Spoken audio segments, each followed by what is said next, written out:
মানুষের উপকার করেও দেখেছি, ভালোবেসেও দেখেছি। শেষ পর্যন্ত বুঝেছি মানুষ খুব কমই কিছু মনে রাখে। যতদিন প্রয়োজন থাকে ততদিন কৃতজ্ঞতার কথা শোনা যায়।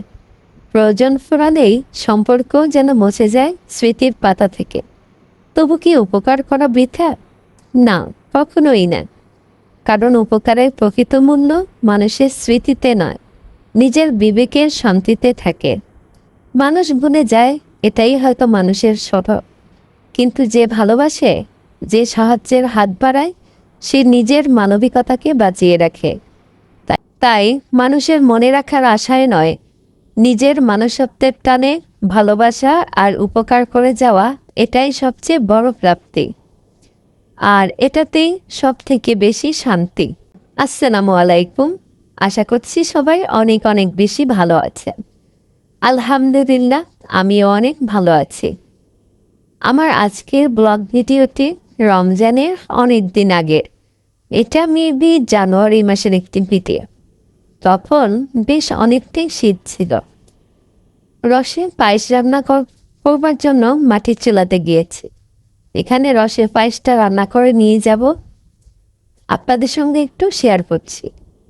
রসের পায়েস রান্না করব মোটা ধানের আতপ চাল দিয়ে। এখানে আতপ চালটা একটু বেছে নিচ্ছি, কেননা 2-1টা ধান আছে এজন্য।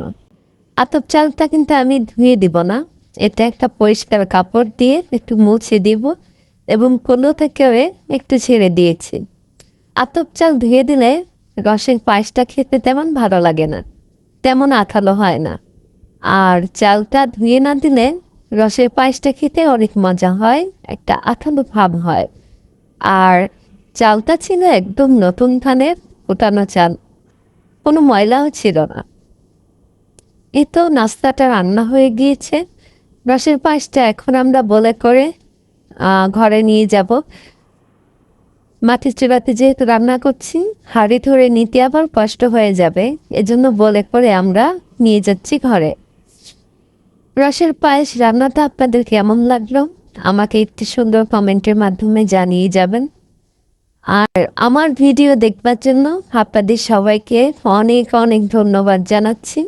আশা করব এভাবেই আপনারা আমার পাশে থাকবেন।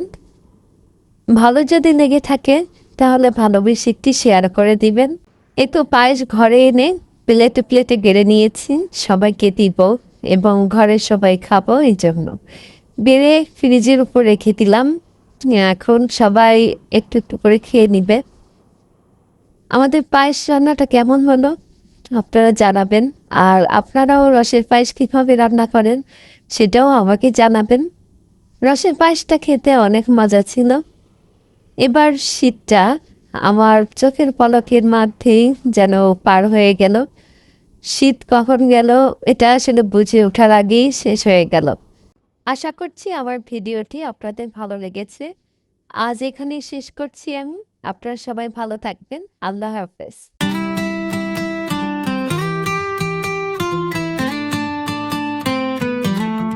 Everything turns to gold